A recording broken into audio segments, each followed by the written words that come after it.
घोटी ते त्र्यंबकेश्वर राष्ट्रीय महामार्गाबाबत जिल्हाधिकारी यांचे तोडगा काढण्याचे आश्वासन.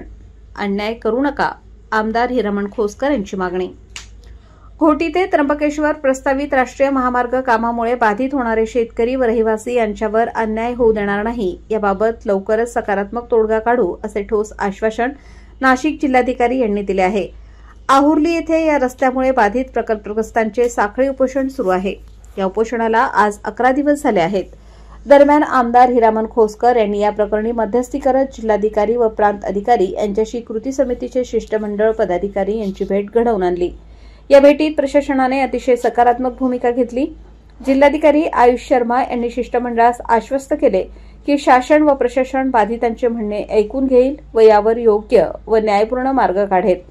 कुणावर अन्याय होणार नाही याची आम्ही काळजी घेऊ. आमदार हिरामण खोसकर यांनी यावेळी इगतपुरी तालुक्याची विदारक परिस्थिती वर्णन करत या तालुक्याची अवस्था बिकट झाल्याचे सांगितले.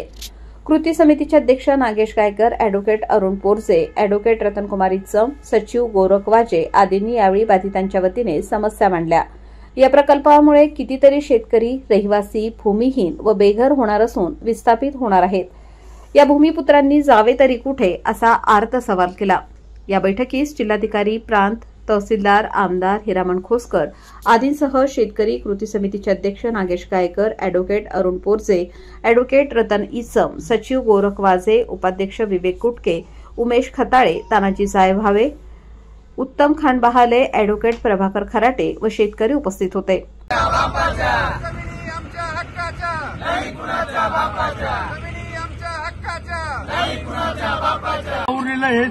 शेतकरी सगळ्या उपोषणाला घोटी त्र्यंबकेश्वर रस्त्याचे जवळजवळ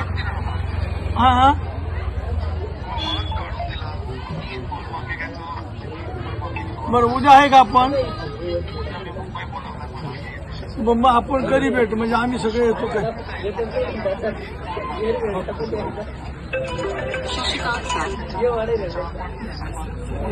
एक पाऊल मागे म्हणजे काय, बसून मार्ग निघेल सर. परिस्थिती अशी आहे, तुम्ही आता बसल्याशिवाय मार्ग आता आलो. लोकमान्य न्यूजसाठी संचालक लक्ष्मीकांत शिंदेसह नवनाथ गायकर, इगतपुरी.